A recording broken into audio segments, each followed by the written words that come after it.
मंगलम भगवान विष्णु मंगलम गौतम मंगलम पुंडरीकाक्षाय जय धर्मोऽस्तु सर्वमंगलमांगल्यं सर्वकल्याणं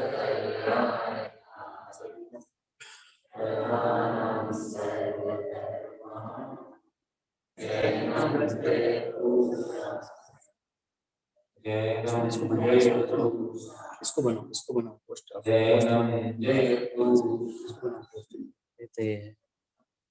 आपने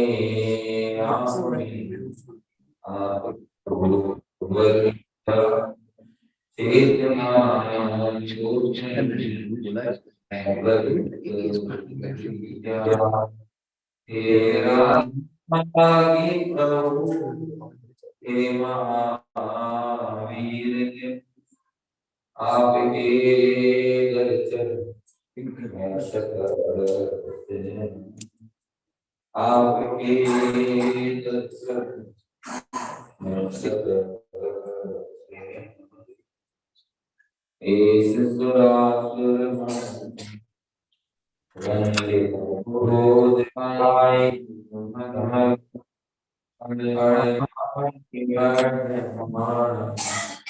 धम धम्मस्य का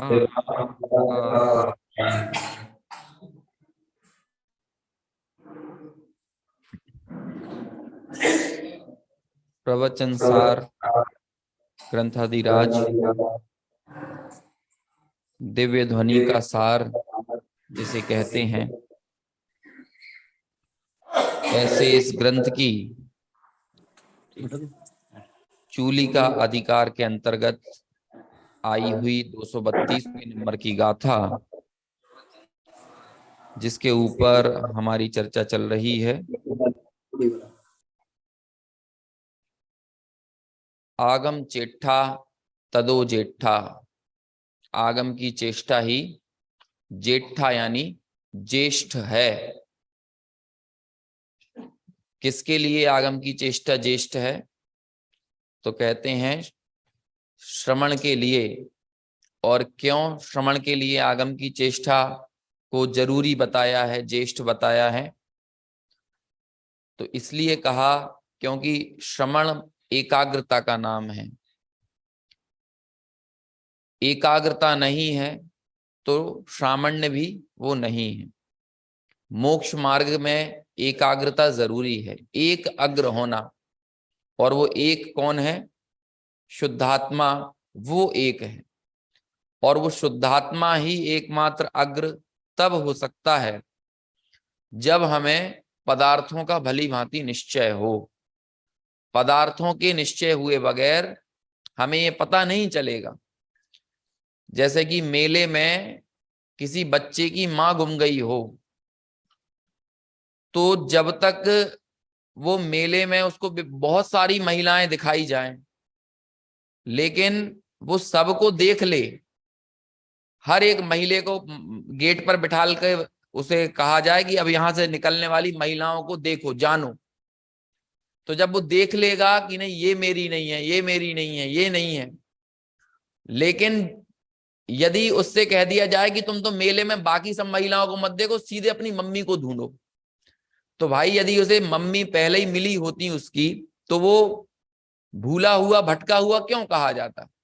वो भूला भटका इसीलिए है ना कि वो इस भीड़ में इतने सारों में समझ नहीं पा रहा है।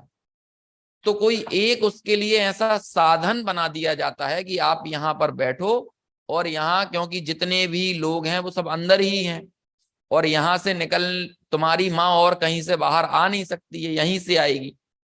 तो यद्यपि वो कईयों को देखता है, लेकिन वो सबको देखने के बाद जहां उसे ये निर्णय हो जाए कि इनमें से कोई मेरी माँ नहीं है, मेरी माँ तो अब वो फला फला अपने लक्षण से उसने जाना कि ये है, वो ही मेरी माँ है।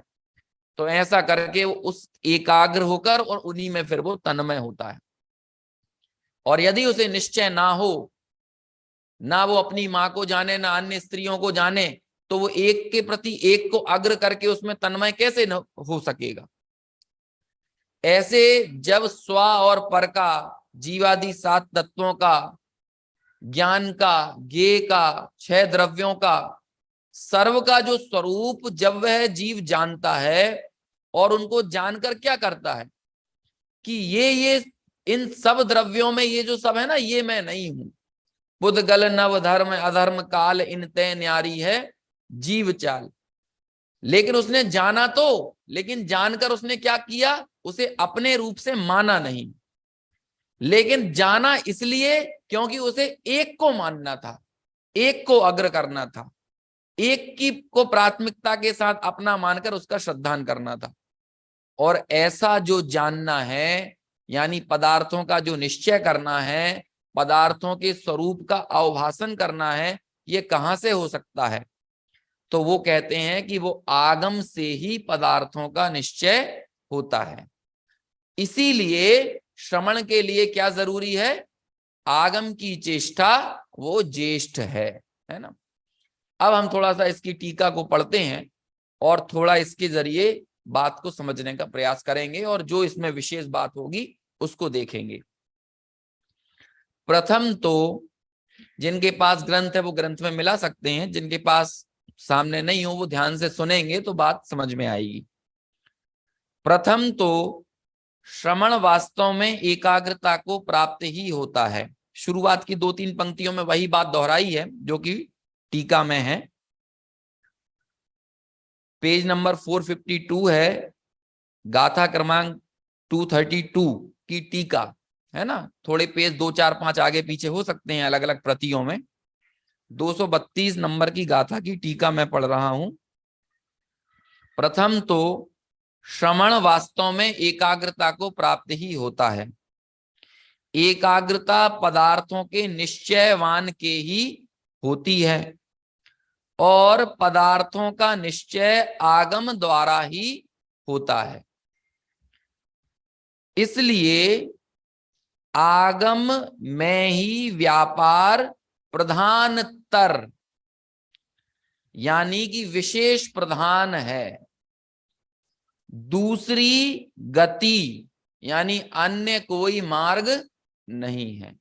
आगम में व्यापार ही प्रधानतर है ना। अब एक शब्द आया है यहां पर प्रधानतर। अभी हमें थोड़ा इस पर रुकना पड़ेगा है ना, इस शब्द पे प्रधानतर। और इसके लिए मैं थोड़ी सी एक चीज और आपको बताता हूं। गुरुदेव श्री ने जो 1977-78 के जो प्रवचन है ना गुरुदेव श्री के, वो जब इस गाथा पर हुए तो उन्होंने पूरा प्रवचन कर दिया और पूरी टीका कर भी उनके प्रवचन हो गए। अगले दिन जब गुरुदेव फिर इस गाथा पर मतलब प्रवचन सार ग्रंथ पे जो अपनी क्रम के अनुसार प्रवचन करने के लिए आए, तो अगले दिन कहते हैं आज इसी गाथा पर फिर से बात होगी है ना। आज फिर से चाल से है ना, फरी ने चाल से है ना, फिर से आज करते हैं है? तो मालूम है क्यों उन्होंने अगले दिन फिर से चर्चा क्यों करी? क्योंकि यहां फिर वो कहते हैं यहां प्रधानतर, इस शब्द पर थोड़ी विशेष बात करना है ना। किस पे करना है आप सुनिएगा। 1977-78 के पास जो प्रवचन सार की जो सीरीज है गुरुदेव श्री के प्रवचन सार ग्रंथ पर, उसमें आप 232वीं गाथा को निकालिए और फिर सुनिएगा फिर से है ना। जिन लोगों ने सुना होगा उनको थोड़ा ख्याल में आ सकता है, या नोटिस नहीं किया होगा तो आप नोटिस करना इस चीज को है ना। प्रधानतर शब्द पर यहां विशेष बात करते हैं। अब आपको मैं एक चीज और बताता हूं कि गुरुदेव कितना मूल गाथा के साथ चलते हुए एक एक शब्द के भाव को समझते थे। अभी कुछ नई प्रतियां इस ग्रंथ की छपी होंगी ना, तो उसमें मालूम क्या कर दिया गया है, मैंने भी देखा है वो, वहां प्रधान तर्न हटाकर क्या कर दिया, प्रधान है। क्या कर दिया है उसको, प्रधान है। लेकिन मूल गाथा में मालूम, मूल टीका में, संस्कृत की टीका में ही क्या शब्द है। इससे आप ये भी समझो कि गुरुदेव श्री के ग्रंथों के प्ररूपण का जो तरीका था जो ईमानदारी थी वो हमको समझना चाहिए। हम सब लोग जो यहाँ बैठे हैं ना, आज हम जो लोग भी तत्व से जुड़े हुए हैं वो उन गुरुदेव श्री की देन है। लेकिन आज दुख की बात यह है कि हम लोग उनको ही नहीं समझ पा रहे हैं, और वो परंपरा धीरे धीरे हमारे भीतर से कहीं ना कहीं जाने लगी है। अब उन लोगों के भीतर से जाने लगी है जिन्होंने गुरुदेव को कहीं ना कहीं थोड़ा देखा है या थोड़े किसी ना किसी रूप में परिवार आदि से परिचय हो। तो फिर आप ये उम्मीद कर सकते हैं कि आने वाली 10-20 साल बाद की पीढ़ी उनको जान पाएगी, समझ पाएगी। जबकि आज तो हमने चीजों को कितना आसान बना दिया है। आज तो वर्ड टू वर्ड ट्रांसलेशन भी हो गया है, वर्ड टू वर्ड प्रवचनों की पूरी सीरीज आ गई है ना, आसान हो गई हैं चीजें। लेकिन हमें ये जानना पड़ेगा। आज यदि ये कहा जाता है कि 11वीं गाथा जिन शासन की प्राण है, समय सार की 11वीं गाथा, आप पढ़ लीजिए, बहुत पढ़ लीजिए, बहुत दिमाग लगा लीजिए, आपको समझ में नहीं आएगा कि इसे जिन शासन का प्राण क्यों कहा है। जब गुरुदेव श्री के मेरे हिसाब से 9-10 प्रवचन है उस अकेली 11वीं गाथा पर, जब आप उनको सुनोगे तब पता चलेगा कि वाकई में ये जिन शासन का प्राण क्यों है। समझ में आया ना? उनको सुन के आपको पता चलेगा ये बात है। तो यहां देखिए, ये ईमानदारी देखिए। अब हो गई थी चर्चा एक दिन पहले। मैं तो ये कहता हूं कि गुरुदेव श्री के जैसे ईमानदार वक्ता का मिलना दुर्लभ है, और ऐसा कोई सैकड़ों साल पहले नहीं हुआ है। ये हमारे 20, 30, 40, 45 सालों के भीतर ही एक महापुरुष हमारे बीच में आए कि जिन्होंने आगम का जैसा वास्तव में जैसा प्रस्तुतिकरण होना चाहिए था, यदि चरणानुयोग की बात है तो वहां चरणानुयोग पर ही उनका बल रहेगा। जहां द्रव्यानुयोग की बात है वहां अनावश्यक चरणानुयोग को नहीं घुसाएंगे। जहां जो विषय है उसका भली भांति प्ररूपण करने की जो गुरुदेव श्री की शैली थी वो आपको अन्यत्र नहीं मिलेगी। और अब आपको इस चीज से मैं आपको एक छोटा सा एग्जाम्पल, नमूना, छोटा सा एक टेस्ट बता रहा हूं कि इस चीज में आप देखिए, उन्होंने इस शब्द को, हो सकता है उनके पास भी कोई ऐसी प्रति आ गई हो जिसके हिंदी ट्रांसलेशन में क्या करा हो। आप पकड़ रहे हैं ना, क्रम से चल रही है बात। जिसका हिंदी ट्रांसलेशन में क्या लिखा हो, आगम में व्यापार प्रधान है। क्या लिख दिया गया हो, प्रधान है, और क्या गायब कर दिया, तर गायब कर दिया।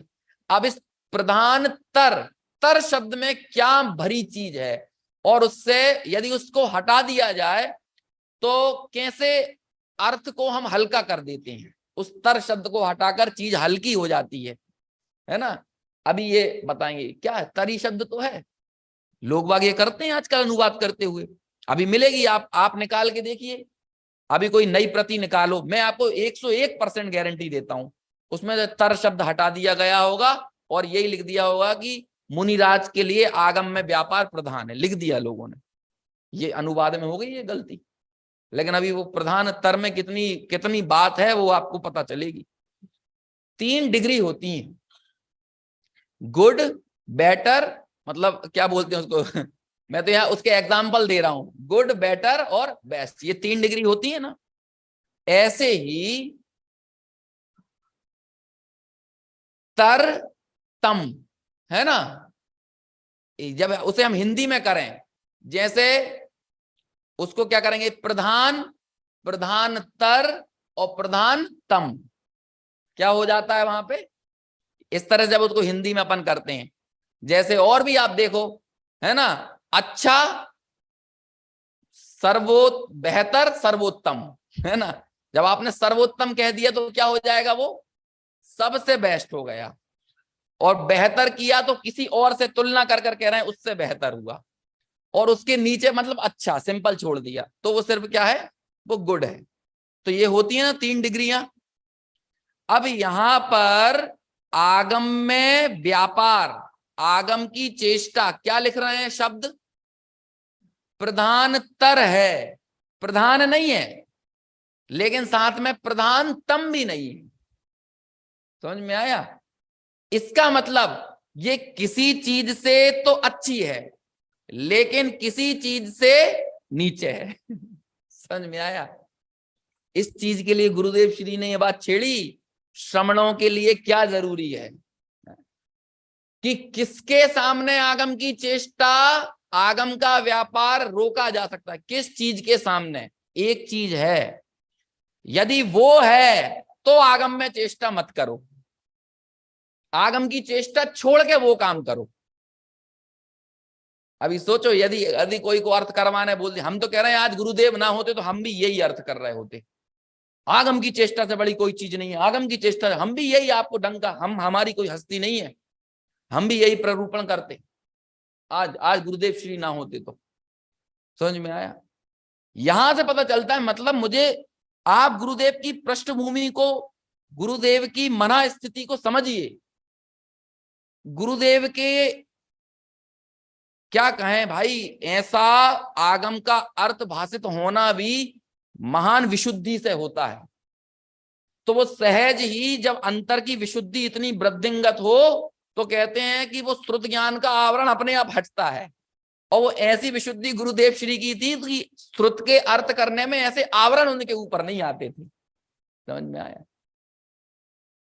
हम करते क्या नहीं, लोग करते हैं या नहीं। आज गुरुदेव को नहीं सुनने वालों के आप सुन लेना, इस पर प्रवचन सुन लीजिए, कितनों के बड़ों बड़ों की सुन लीजिए, दिग्गजों के सुन लेना, लेकिन क्या अर्थ करेंगे, प्रधान है, इससे बड़ी कोई चीज नहीं है, ये बड़ी चीज नहीं। लेकिन गुरुदेव श्री अगले दिन रुके और फिर अगले दिन क्या कहते हैं कि यहाँ प्रधान तर पर कुछ विशेष बात करना है, और अगले दिन लगभग आधा पौन घंटे सिर्फ यही बात बोली। अब देखो, मुनिराज के लिए 28 मूल गुणों का पालन प्रधान है। क्या है? 28 मूल गुणों का पालन प्रधान है। बाकी लौकिक चीजें, मंदिर बनाना, ये सब करना, तीर्थ यात्रा और ये दूसरी जो चीजें होती हैं, दंड फंद, वो तो कुछ गिनते ही नहीं है, वो उनकी क्रिया ही नहीं है। लेकिन उनके लिए 28 मूल गुणों का पालन क्यों? क्योंकि मुनिराज के जीवन में व्रत कंपलसरी है। व्रत क्या है? कंपलसरी है, लेकिन तप मैंडेटरी है ना। समझ गए ना? तप करें या ना करें ये कोई जरूरी नहीं है। समझ में? अपन एग्जाम देते हैं तो डिग्री, वो क्या कहते हैं, डिग्री की रिक्वायरमेंट होती, पात्रता, आपकी क्या योग्यता हो, तो वहां 2 डिग्री होती, एसेंशियल और डिजायरेबल। समझ में आया? तो 28 मूल गुण मुनि बने रहने के लिए डिजायरेबल है, वो इसेंशियल है, और तप क्या है? वो डिजायरेबल है। हो तो अच्छी बात है, ना हो तो ना हो। तप का आग्रह नहीं है, लेकिन व्रतों का, यानी 28 मूल गुणों का, महाव्रतों का, समिति का, गुप्ती का, क्योंकि ये समिति गुप्ती ये सब क्या है, ये व्रत की वो गुप्ती नहीं है, सॉरी, समिति, 6 आवश्यक, 5 महाव्रत है ना, और 5 इंद्रिय विजय और 7 शेष गुण है ना, गुप्ती नहीं है उसमें, ठीक है। और ये सब चीजें उन महाव्रतों को ही और पुष्ट करती हैं। समझ में आया ना? इसलिए ये बाकी की चीजें हैं, मतलब कुल मिलाकर व्रत होना चाहिए। तो क्या कहा कि मुनि राज के लिए ये 28 मूल गुण आदि का पालन क्या है? प्रधान है। लेकिन आगम में चेष्टा इन मूल गुणों से भी बढ़कर है, तो इसलिए उसे क्या कहा? प्रधान तर है। मतलब 28 मूल गुणों के पालन से भी ऊपर किसको रखा? आगम की चेष्टा को रखा। लेकिन मुनिराज के लिए स्वसंवेदन ये प्रधान तम है। समझ में आया? मतलब किसकी कीमत पर छोड़ना है, और ऐसा सिर्फ गुरुदेव श्री ने नया प्ररूपण किया हो ऐसी बात नहीं है। मूलाचार ग्रंथ में सामायिक के प्रकरण में यह बात आई है कि मुनिराज को या श्रमण को स्वाध्याय छोड़कर भी सामायिक करना चाहिए। सामायिक करना मतलब स्वरूप में जाना, समाधि में जाना, परम समाधि में जाना। परम समाधि, स्वसंवेदन, शुद्धोपयोग, ऐसे बहुत सारे शब्द आते हैं किसके लिए? स्वरूप में। तो स्वरूप में जाने की कीमत पर स्वाध्याय छोड़े तब तो स्वीकार है, लेकिन इसके अलावा दुनिया की किसी चीज पर की कीमत पर भी स्वाध्याय या आगम की चेष्टा छोड़ने लायक नहीं। अब हम सब लोग सोच लो किस किस कीमत पर स्वाध्याय छोड़ देते हैं?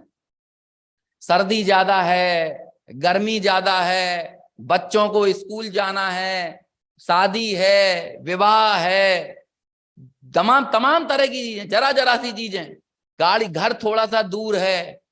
अब थोड़ा सा दूर मतलब लोगों को यदि 200-500 कदम भी चलना पड़े तो वो भी लगता है उतनी दूर कौन जाए, है? उसमें भी ये लगता है। अरे सोचो तो, जो मुनिराजों के लिए कितनी बड़ी बात कह दी कि उनके लिए 28 मूल गुणों से ऊपर किसका प्रयोग किया? प्रधानतर है, मतलब जो प्रधान है उससे भी ऊपर क्या है? आगम की चेष्टा है। ये तर तम, ये जो प्रयोग है ना, ये बहुत जगह किए हैं। एक जगह यही आचार्य अमृतचंद्र टीका में लिखते हैं, अति रूढ़ दृढ़तर संस्कार, संसार के या मोह के जो संस्कार है ना, उसके लिए क्या शब्द प्रयोग किया है? अति रूढ़ दृढ़तर संस्कार। ये जो शब्द है ना, ये हमारे कानों में हैबिचुअल नहीं है ना इनके सुनने के, इसलिए हमें लगता पता नहीं कौन सी क्या बात है, लेकिन ऐसा नहीं है। थोड़ा सा हम उपयोग लगाएं, धैर्य रखें ना, तो सब समझ में आता है। अति रूढ़ दृढ़ता। देखो मैं रात के समय यही सोचकर बोलता हूं कि सभी लोग पुरुषार्थ करके यहां तक पहुंच रहे हैं, है ना, तो उनको तो इतना थोड़ा सा, क्योंकि अब दिन में तो चलो ठीक है, खाना आना सब मिल रहा है, सब चीजें है ना, है तो चलो क्या, अभी घर में कौन बना, चलो थोड़ा प्रवचन ही सुन लेते हैं, विधान में ही बैठ लेते हैं अभी। लेकिन तो सबकी ये भावना बहुत प्रबल है, सब तत्व रुचिवंत जीव ही हैं, आत्म कल्याण के वास्तविक इच्छुक लोग हैं, जो वाकई में जो मिनिमम निष्क्रमण होता है, मतलब अपना घर छोड़ना बहुत बड़ा पुरुषार्थ है। समझ में आया? ये 1 घंटे के लिए छोड़ना भी बहुत बड़ा पुरुषार्थ है। आपको पता नहीं है ये चीज, लोगों से छूटता नहीं है। अरे लोगों से अपना सोफा नहीं छूटता है। समझ में? जिस सोफे पे बैठे हो ना, वो सोचते हैं भाई उनको पानी मिल जाए, भाई उनको खाना मिल जाए, तो फिर सोचो कि उठना, थोड़ा सा तैयार होना, फिर घर से बाहर जाना, और वो भी किस लिए? जिनवाणी के लिए। ये इस काल में छोटी मोटी बात नहीं है, ये आपकी विशुद्धि को दर्शाती है, लेकिन ये आपकी मंद कषाय को दर्शाती है।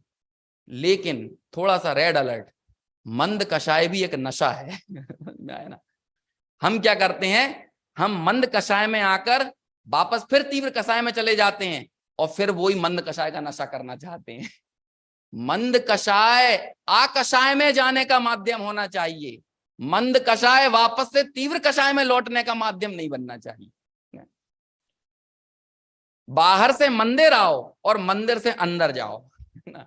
ये अपन ने बच्चों को सुनाते थे, पढ़ाते थे, इसे ही तो बोलते हैं, पाप से पुण्य में आओ, अशुभ से शुभ में आओ, और शुभ से शुद्ध में जाने का प्रयास करो। लेकिन आज लोग मंदिर भी किस लिए आते हैं? बाहर जाने के लिए, है ना।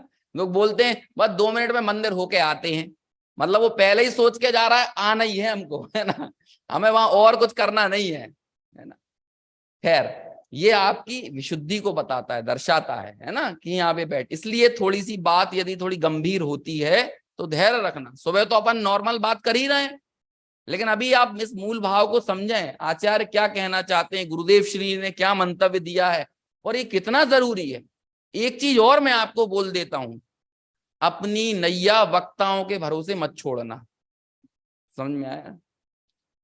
आपको आपकी नैया खुद कहना पड़ेगा। ये जो वक्ता यहाँ बैठते हैं वो सिर्फ थोड़ा सा आपको दम देने के लिए बैठते हैं बस, लेकिन दम आपको ही लगाना पड़ेगा, स्वाध्याय आपको ही करना पड़ेगा, आपको ही जिनवाणी से जुड़ना पड़ेगा, आपको ही आगम से जुड़ना पड़ेगा, आपको ही अपना पुरुषार्थ प्रबल करना पड़ेगा। इसलिए वक्ताओं को अपना आदर्श मत बनाओ, वक्ताओं के जरिए अपनी नैया मत थोप दो। क्यों? क्योंकि अल्टीमेटली हो सकता है किसी ना किसी दिन आपके मनोनुकूल बात ना निकले, तो जिसे आपने आदर्श बनाया था वो आदर्श किसी ना किसी दिन ढह जाएगा। आगम को सर्वोपरि रखो, सर्वोपरि आगम है, आगम से ऊपर कोई नहीं है। आदर्श बनाओ तो किसे बनाओ? जिनवाणी को बनाओ, देव को बनाओ, गुरुओं को बनाओ, जो मोक्ष मार्ग के असली प्रणेता हैं उन्हें अपना आदर्श बनाओ। हम सबको क्यों बनाया? हमें यहाँ बैठ कर कोई वक्ता बनकर कोई बात बता दे, उसे मत बनाइए, और उनके जरिए ये मत सोचिए कि इनको सुनकर हमारी नैया पार हो जाएगी। यहाँ तो सिर्फ आपका एक स्टार्टर की बात है, लेकिन काम तो आपको ही करना पड़ेगा। समझ में आया? आगम की चेष्टा इतने से नहीं हो जाती है कि हमने बैठा, सुना और चले गए, एक कंफर्ट जोन के भीतर में चीजों को सुन लिया और चले गए। जब तक स्वयं उसको पढ़ने के प्रति, उस पर चिंतन करने के प्रति, उससे समय देने के प्रति हम आगे नहीं बढ़ेंगे। पूज्य सोगानी जी का उदाहरण सब लोगों को पता ही होगा। यदि 2-4 घंटे, 4-5 घंटे यदि स्वाध्याय ना मिले तो उनको लगता था कि बहुत कुछ छूट गया है। घर में विवाह आदि के प्रसंग होते थे, तब भी उनका प्रयास ये रहता था कि भाई कहीं एकांत मिले और वहां जाकर मैं तत्व अभ्यास कर सकूं, उस पर विचार कर सकूं। ये उनका प्रयास, ये प्रयत्न रहता था। और जब ऐसा समर्पण होता है तो सम्यक दर्शन तो बेकरार है सच्चे आत्मार्थियों के गले में माला डालने के लिए। आत्मार्थी बेकरार नहीं है सम्यक दर्शन के लिए, सम्यक दर्शन बेकरार है। समझ में आया? आपको पता है औपसमिक सम्यक दर्शन के बीच में कितना गैप हो सकता है? सर्व विश्व के सर्व जीवों की अपेक्षा एक सांतर मार्गणा, निरंतर मार्गणाएं होती है ना करणानुयोग में, तो औपसमिक सम्यक की सांतर मार्गणा मतलब पूरे विश्व में जितने जीव हैं इनका अधिकतम कितने दिनों तक ये औपसमिक सम्यक दर्शन किसी जीव को ना हो, ऐसा कितने दिन तक हो सकता है? कितने दिन हो सकता है? अधिकतम, मैक्सिमम 7 दिन 7 रात, ये प्रमाण दिया है। मतलब 101% 7 दिन 7 रात के अंदर किसी ना किसी को अनुभूति होगी। और औपछायक और छायोपसमिक सम्यक दर्शन का तो कभी विरह नहीं होगा, कभी विरह नहीं होगा। इस काल में हमेशा असंख्यात छायक सम्यक दृष्टि रहेंगे और छायक सम्यक दृष्टि से असंख्यात गुना छायोपसमिक रहेंगे। लेकिन औपसमिक सम्यक दर्शन का मतलब अनादि मिथ्या दृष्टि को सबसे पहले कौन सा सम्यक दर्शन होता है? औपसमिक होता है। तो कोई ना कोई अनादि मिथ्या दृष्टि 7 दिन 7 रात के अंदर औपसमिक समय, ये अधिकतम बता रहा हूं, जनरली कोई जरूरी नहीं है गैप हो तो हो, ना हो तो एक समय का भी गैप ना हो, निरंतर औपसमिक सम्यक दर्शन की धारा चल रही है। अरे हमें भी इस प्रवाह में आना है, हमें भी आना है। दुर्लभ है, लेकिन इतना भी दुर्लभ नहीं है कि जैसे 12 वर्ष का अकाल पड़ गया था, है ना, ऐसा अकाल भी नहीं पड़ने वाला सम्यक दर्शन का। वो तो सम्यक दर्शन तो बेकरार है, तुम खुद के अंदर झांको और हम आए, और हम आए, वो तो है ही, उसे आना ही है। समझ में आए? अब वो हमारे गले में माला डालने वाला होना चाहिए। समझ में आया? उसे तो सच्चे आत्मार्थियों की जरूरत है, और उनका निषेध तो नहीं है ना किसी काल में। समझ में आया? ऐसा समर्पण जिसके जीवन में हो, है, अभी कोई जरा सी प्रतिकूलताओं के बीच में देव से दूर हो जाए, गुरु से दूर हो, शास्त्र से दूर हो, तो आप बताइए हमारे लिए तत्व विचार के साधन कहां रह जाएंगे? कहां से तत्व विचार होगा? ये तो साधन है ना। अच्छा, आपने कभी सोचा अनंतानुबंधी क्या होती है? क्या है अनंतानुबंधी? ज्यादा कसाय करना। अब वो टेक्निकल परिभाषा मत बताइए, अनंत संसार का कारण है ना। अब अपने बताइए, अपने प्रयोग से बताइए क्या है अनंतानुबंधी? ज्यादा क्रोध करना अनंतानुबंधी क्रोध है, ज्यादा मान करना अनंतानुबंधी मान है, ज्यादा कपट करना, ज्यादा लालच करना, अरे ऐसा बिल्कुल नहीं है। आत्मा और आत्मा तक ले जाने वाले साधनों से बढ़कर किसी और को मानना, कोई और हमारी प्राथमिकताओं में होना, वो अनंतानुबंधी है। ये जिनवाणी के पन्ने सीढ़ते हैं तब हमको दुख होता है कि हमारे कई वर्षों की लिखा पढ़ी उधारी का और कमाई का और इन सब का हिसाब है, वो खाता वही में थोड़ी सी सीढ़ा न जाए, पन्ने फट जाए, तो आपको ज्यादा दुख होगा। किसमें दुख होगा? हमारे जिन मंदिर जब अपनी शोभा को प्राप्त करते हैं तो हमें विशेष आनंद आता है, या हमारे घर जब चमचमाते हैं तो हमको विशेष आनंद आता है? ये आत्मा तक ले जाने वाले साधन है ना। लेकिन हमारा वजन किस पर है, कौन हमको विशेष लग रहा है, हमें किसे देखकर आनंद आता है, इससे हमारे अंतर की चित्त की भूमि, चित्त की धारा, उसका पता चलता है कि जिन प्रतिमा को देखकर आनंद आता है, कि नई चमचमाती घर की कार देखकर आनंद आता है, कि भोजन पानी देखकर आनंद आता है, कि अपने बच्चों को देखकर आनंद आता है, किसे देखकर आनंद आता है,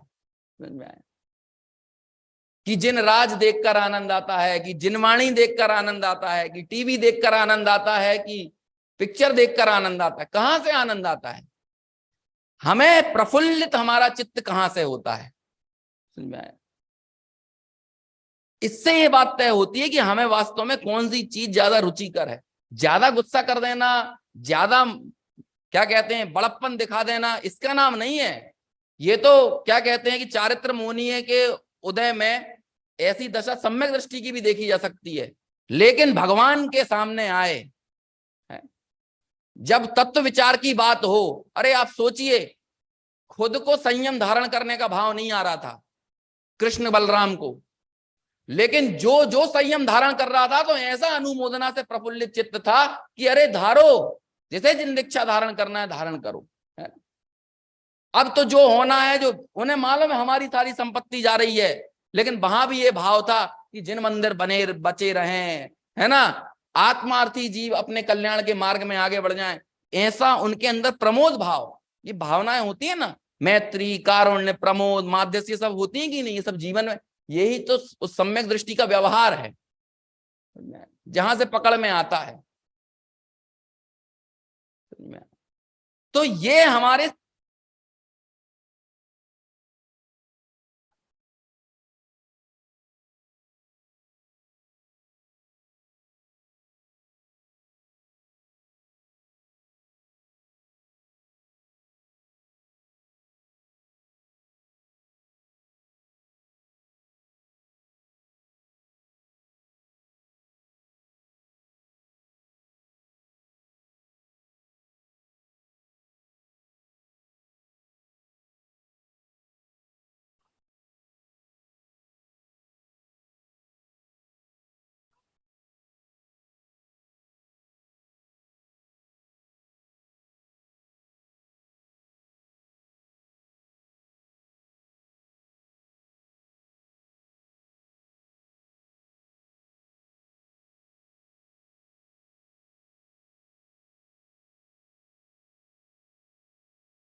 अमित जी साउंड नहीं।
वॉल्यूम तो कुछ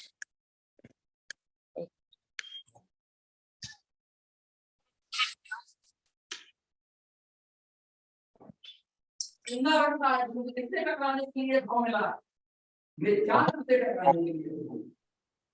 और ऐसे ही श्रीमद् राजचंद्र जी ने कहा क्या क्या लिखते हैं इस पर्याय का उद्देश्य क्या है। ये नर्म मेरे मिला है तो बहु पुण्य पुण्य बन किया है न देख मानव का मिला बहुत शक्ति संसार का हमारे नर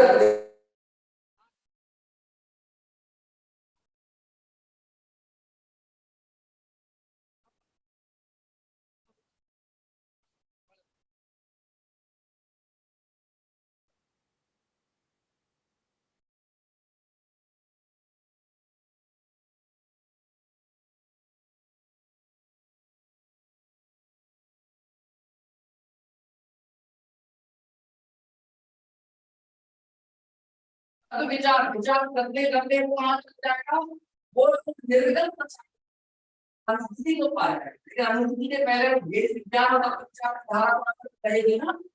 विकल्पात्मक रूप से धारा चलेगी या नहीं उसे ही आगम की चेष्टा है। सिर्फ ये पढ़ लेना शब्दों से यही आगम की चेष्टा नहीं है। आगम में क्रीड़ा करना आगम में व्यापार करना इन शब्दों का मतलब क्या होगा। ये क्रिया करना इस तरह से व्यापार करना उसको जानना मतलब ये भी लिख दिया ऐसा विचार करते करते जरूरी नहीं समय तक हो जाए लेकिन जब भी समय विचार करूंगा जैसे जैसे आप रात में आज सुबह आप अपने सोए तो आप बता सकते हो आप में से कोई कि रात में आपकी नींद कितने बजे लगेगी। आप कब सोए थे बता सकते हो। एक भी आदमी ये बता सकते हो कि आप बेड पर लेटे हो लेकिन ये नहीं बता सकते कि आपकी नींद कब होगी। लेकिन नींद लगने के लिए उसकी पूरी प्रक्रिया जरूरी है। बेड पर जाकर लेटना किसी को लाइट जलाकर सोना है किसी को लाइट बंद करके सोना है लेटना एटलीस्ट आंखें बंद करना है। ये तो आपको मालूम है ना।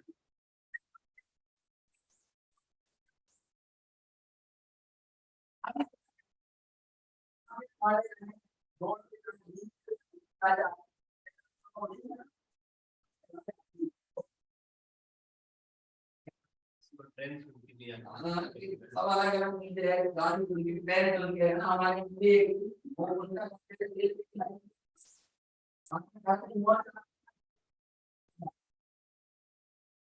वो रेट हमारा नाम है धीरे धीरे सब क्या मतलब एक प्रक्रिया और मैं ऐसे ही तत्व विचार करके समय खत्म हो जाए उन्होंने कहते हैं कि जरूरी नहीं कि हम 5 लाख चाहिए लेकिन होगा किसी तत्व विचार कर देते हैं पर इतना कर लिख दिया इस भाव में अभ्यास करके मान के चलो कला से कितने पहले हमने का बंद कर लिया और नरक का बंद कर लिया तो कहते हैं ऐसा अभ्यास करके यदि कला से अब अभ्यास करने से तेरी गति नहीं जाए लेकिन यदि पहले बंद हो गया हो और उसके बाद अपने अभ्यास को रखा आपने तो कहते हैं यदि वो ट्रेन चांस घटनाओं में चला रहा है तो वहां देव गुरु शास्त्र के लिमिट के बगैर हमने तो सुनवा ये सारी चीजें टोटल मदीना करना से लोग के प्रमाणित करके हुई है बहुत बड़े हैं ये आगम की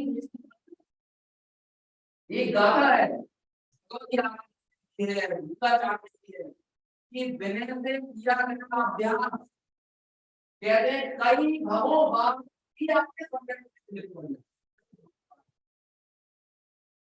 विनय पूर्वक किया गया आगम का विनय तो मदीना में करके गाथा है विनय से किया गया शुद्ध का अभ्यास ये कई भावों बाद भी आपके सम्यक दर्शन का कारण बन जाना और यदि विनय ना हो समझ में आया रुचि ना हो हमारे उनके प्रति धार्मिकता ना हो तो इस भाव में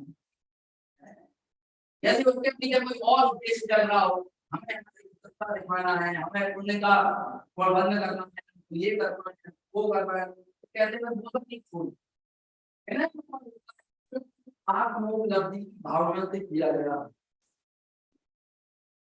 ऐसी आगम में चिंता वो ही क्या है प्रधान स्तर है मुनि राजों के लिए तो हमारे लिए कितनी जरूरी है अब एक शब्द और मैं एक छोटी सी लाइन 2 मिनट में बात खत्म करूंगा समय हो गया है ना इसी प्रधान स्तर शब्द के ऊपर बात करते करते समय निकल गया क्या फायदा अभी मैंने दृढ़ता संस्कार की बात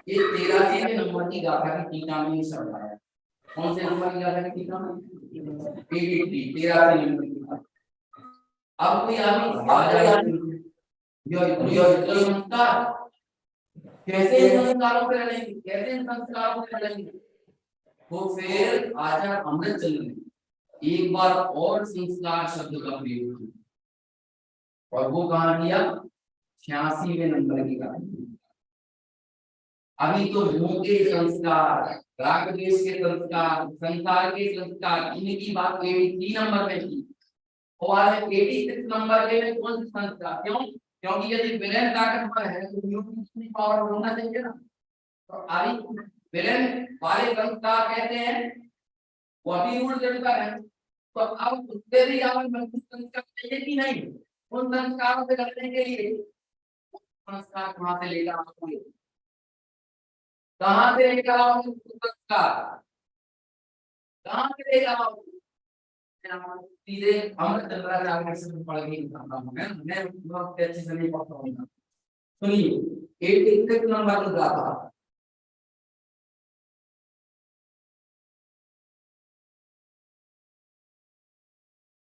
देखिए पढ़ रहा हूं यहां से आप ध्यान सुनिए 153 है ना 53 वाले पेज पर पढ़ रहा हूं जिसने प्रथम भूमिका में गमन किया है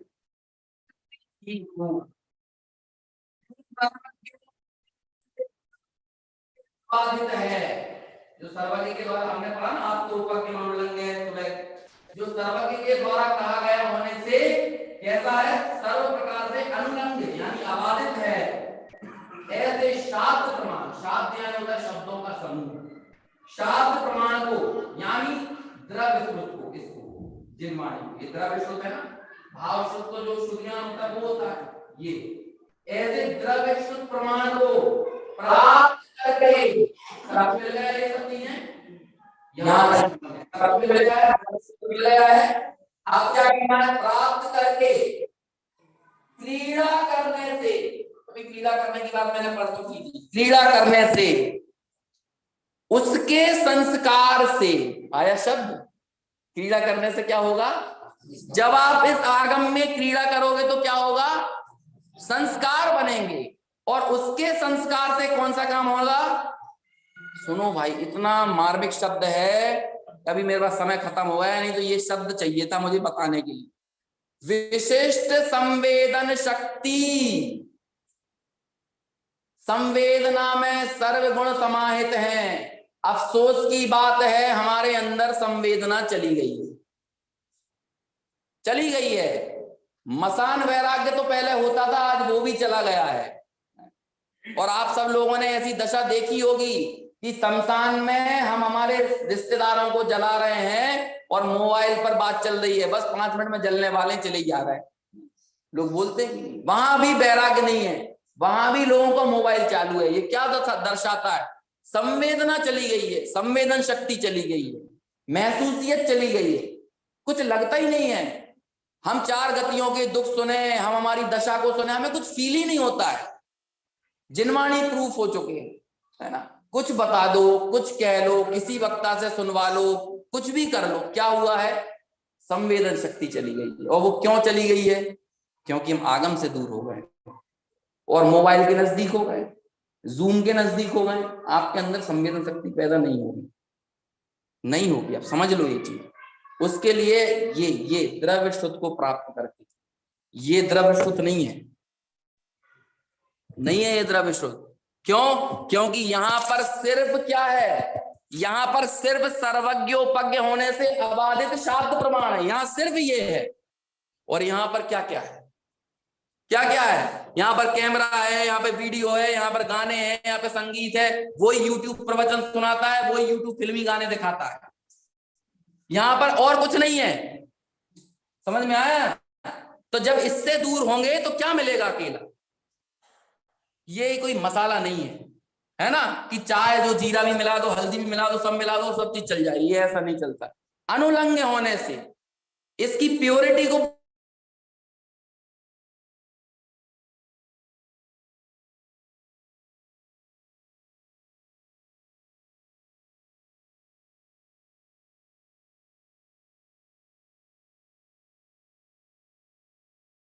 आयतन में आप उसका ऑरा ही नहीं बन पाएगा। ऑरा होता है ना, उसका आभा मंडल, उसका वातावरण ही नहीं बन पाएगा वैसा। कर दीजिए आप यहाँ पे सब सारी व्यवस्थाएं कर दीजिए, यहाँ पे ऐसा कर दीजिए आप, यहाँ पर फिल्मी गाने भी चलवाइए, यहाँ पर टीवी भी चलाइए, सब चलाइए, और यहाँ पर देव दर्शन की व्यवस्था भी रखिए। ऐसा कर सकते हो। एक पवित्रता के लिए एक पूरी पृष्ठभूमि तैयार करना पड़ता है कि नहीं, बात समझ में आ रही है कि नहीं। संवेदन शक्ति द्रव्य शुद्ध में क्रीड़ा करने से पैदा होगी। मेरी बात को मुझे नहीं मालूम आप मैं सही से बता पा रहा हूं कि नहीं बता पा रहा हूं, और आप उसे जैसे मैं बता रहा हूं वैसे समझ पा रहे हो कि नहीं पा रहे। मतलब मेरे शब्दों को मत पकड़ना आप, है ना, मतलब मेरे हो सकता है मेरे बताने का तरीका सही ना हो, मेरी शैली सही ना हो, है ना, मेरे शब्दों का प्रयोग जैसा होना चाहिए वैसा नहीं हो रहा हो, लेकिन इसकी गंभीरता को आप समझना। उससे संवेदन शक्ति पैदा होगी, और वो संवेदन शक्ति वो संपदा है। उसके लिए क्या लिख रहा है, आपकी संपदा, आपकी प्रॉपर्टी है वो संवेदना प्रॉपर्टी है, क्योंकि उस कोमल भूमि में ही सम्यक दर्शन का जन्म होगा। हार्डनेस के भीतर नहीं होगा। यदि आपके भीतर हार्डनेस नहीं होगा, हम हमारे जीवन की क्रियाओं को, हमारे स्वाध्याय को मापने का सिर्फ एक ही स्केल है, एक ही पैमाना है, समता की वृद्धि। समता कितनी बड़ी, पानी कितना गिरा है ये महत्वपूर्ण नहीं है, जमीन में नमी कितनी आई है, स्टोरेज कितना हुआ है हमने पानी का, ये जरूरी है। ऐसे ही कितना सुना है, कितनी क्रियाएं की हैं, ये महत्वपूर्ण नहीं है, परिणामों में तरलता कितनी आई है, नमी कितनी आई है, निसंकेत, निकांचित, निर्विचिकित्सा, उपगुमान, स्थितिकरण, वात्सल्य, प्रभावना इत्यादि रूप से हमारा परिणति वैसी पल्लवित पुष्पित हो रही है या नहीं हो रही। बिना संवेदना के ये सारी चीजें हो सकती हैं? संवेदन शक्ति रूप संपदा प्रकट करने पर क्या कहते हैं? सा हृदय जनों को आनंद का उद्भेद देने वाले। और जिनके संवेदना पैदा होगी उन्हें क्या कहा है? सा हृदय। और उनके चित्त को आनंद देगी। आनंद का क्या? आनंद नहीं देगी, आनंद का उद्भेद। गुरुदेव श्री ने जब इस गाथा पर प्रवचन किया तो सोनगढ़ के पास किसी स्थान पर क्या हुआ, तो पानी की झिर फूट गई थी। तो बार बार उस पानी को बंद करते हो, बंदी ना हो, बंदी ना हो, और अपार पानी आया जा रहा, पानी आया जा रहा, पानी आया जा रहा, रुक नहीं रहा। सारी कोशिश कर ली, वो पानी आया जा रहा। कहां से आ रहा, कैसे आ रहा? जमीन से वो आए जा रहा, उसे रोके नहीं रोक रहा वो पानी। तो गुरुदेव श्री कहते हैं वो पास की जगह का उदाहरण देके कि वहां जैसे पानी का फव्वारा फूटा है और वो पता नहीं है कि कैसे आए जा रहा है, वो बंद नहीं हो रहा है, ऐसे ही जब संवेदन शक्ति रूप संपदा विकसित होगी आगम में क्रीड़ा करने से, तो ऐसा आनंद आपको आएगा, आनंद का उद्भेद। आप कहोगे मता, लेकिन वो तो आएगा। समझ में आया ना? वो तो आएगा, आए से नहीं रोकेगा। ऐसा आनंद आपको अन्यत्र और कहीं से आने वाला नहीं है। एक एक चीज पर बहुत बहुत कुछ कहने का मन होता है, थोड़ा सा समय ज्यादा हो गया है ना। हालांकि अपन ने लेट ही शुरू किया था ना, लेकिन सर्दियों का समय है, मैं भी समझता हूँ, खासतौर से पश्चिम बंगाल में है ना, ये पूर्व में है ना, तो 5 बजे ही रात हो जाती है, तो हमारी बॉडी भी ऑटोमेटिक उस हिसाब से रिएक्ट करने लगती है। तो उसमें आपकी कोई गलती नहीं है। आपको भी थोड़ा सा यदि इस कारण से कुछ आकुलता हुई हो तो उसके लिए क्षमा चाहता हूं, लेकिन आप इस भाव को समझे ऐसी भावना के साथ।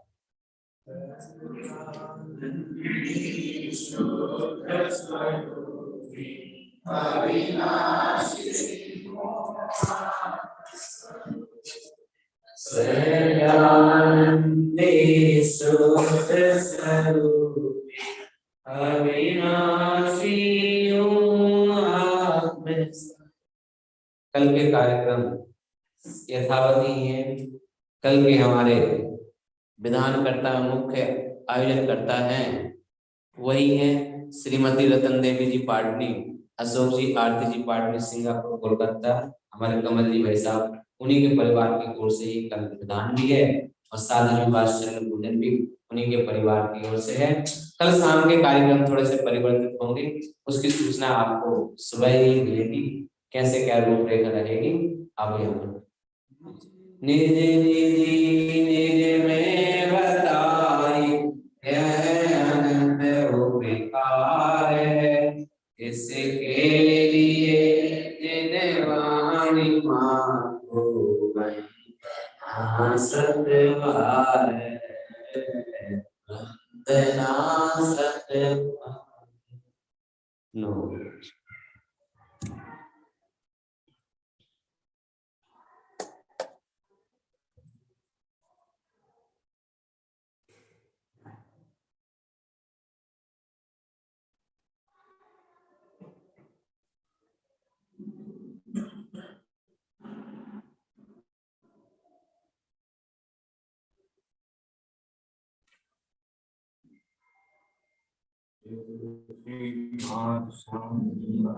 माते की